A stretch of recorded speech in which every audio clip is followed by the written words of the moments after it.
السلام علیکم دوستانو، راغلی یو د بلې ویډیو سره. ویډیو به تاسې تر پایه پورې ګورئ چې په ویډیو کې څه شی وایو او څه شی درته ښیو.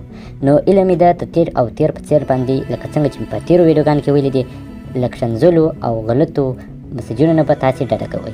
ویډیو به تر پایه ګورئ. که چېرته ما کوم غلط خبره وکړله تاسې کولی شئ چې پر ما باندې انتقاد وکړئ، مګر د ویډیو د نه کتلو په صورت کې چې ویډیو مو کتلې نه وي تاسې به غلط مسیج نه کوئ. راغلی یو نن د پارلمان یا چورلمان دپاره دا پارلمان نه دی و چورلمان دی. په چورلمان کې نن ښه خوندور جنګي میټینګ شروع و چې په دغه جنګي میټینګ کې حاجي زلمي وکیل د پنجشیر څخه دی هلته پرایو باندې تللی و. پرایو خو تللی و نو دا چې نورې بیا څومره پیسې په خپله سیمه کې لګولي هغه نو خدای ته ښه معلومه ده. دې سره یو چاکو ورسره دی او رازغلی یې په چاپ سي په رئیس پرې وی خو نه پکات یې په بیرایي او خلکو ته ځان دا ښیي چې ولا زه داسې ډاکو سړی یم.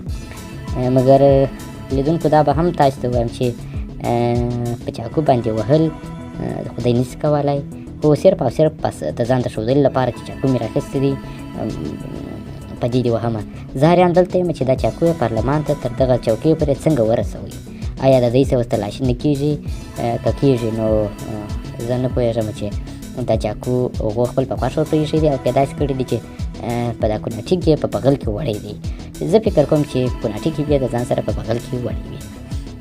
نو راغلي یو د دې ښایسته ځوان په اړه کټۍ سره یې نیولی دی. اوس غواړي چې څوک په چاکو باندې ووهي، په چاکو باندې ووهي. چاکو پسې راغلی وایي غواړم چې په ودې ومه.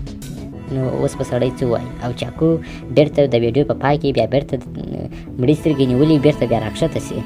اوس خو خبره دا ده چې که څوک پر چا باندې چاړه راکاږي باید په چاړه باندې ووهي، او که د دې غیرت نه وي پکښې کې نو بیا څه ضرورت شته چې ته چاکو پسې راخلې او پسې راځغلی.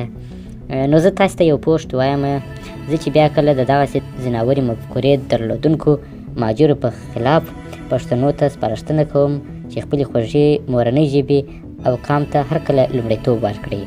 نو ټیک شئ چې بې وجدانه او بې ضمیره پښتون راته مخ ته ودرېږي او وایي چې تعصب مه کوه، په سترګو ړوند شي. داود ابراهیمي 5 کاله د پارلمان رئیس و، یوه کلمه یې پښتو ونه ویله. ستا کوم رئیس وزیر او یا جنرال دی په ضمانت یوه اونۍ مسلسل پښتو وغږېږي او پارسي دې ونه وایي.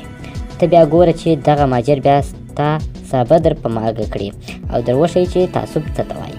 اوس هم ځینې نرښځي پښتانه په دې اند دي چې زموږ مشران ځکه درې خبرې کوي چې د دوی پښتو نه دی سته. نو ملا بجلیګر خبره د ګډې زویه، دغه مهاجر په زده کړه کې تر تا ډېر تکړه دی. انګلیسي، فرانسوي، الماني، حتی چینایي زده کولی شي، خو ستا پښتو نه زده کېږي. دې ته وایي تعصب. نو په دې هیله چې سترګې او ذهن مو خلاص کړئ. دوستانو خوشحاله اوسئ چې دا ویډیو مو وکتله. نو که غواړئ چې زموږ ویډیوګانې وګورئ او زموږ د چینل څخه خوند واخلئ او موږ کوښښ وکړو چې تاسو ته داسې پټ پټ رازونه در ښکاره کړو، نو هیله دې ده چې زموږ چینل سبسکرایب کړئ او دغه ویډیوګانې د نورو دوستانو سره هم در سره شیر کړئ تر څو هغه حقیقت تاسو ته وښایو او ستاسو په شیر سره موږ ته لا هم د دې جرأت راکوي چې زموږ سره یو څوک راسره دی، بیا به موږ ته ځان یوازې نه احساسېږي. نو مننه تر بلې ویډیو. انشاءالله نورې ویډیوګانې به هم درته چمتو کړمه. هیله ده چې د کوم چا خوا به نه سي او موږ کوښښ کوو چې مختلفې ویډیوګانې چمتو کړو.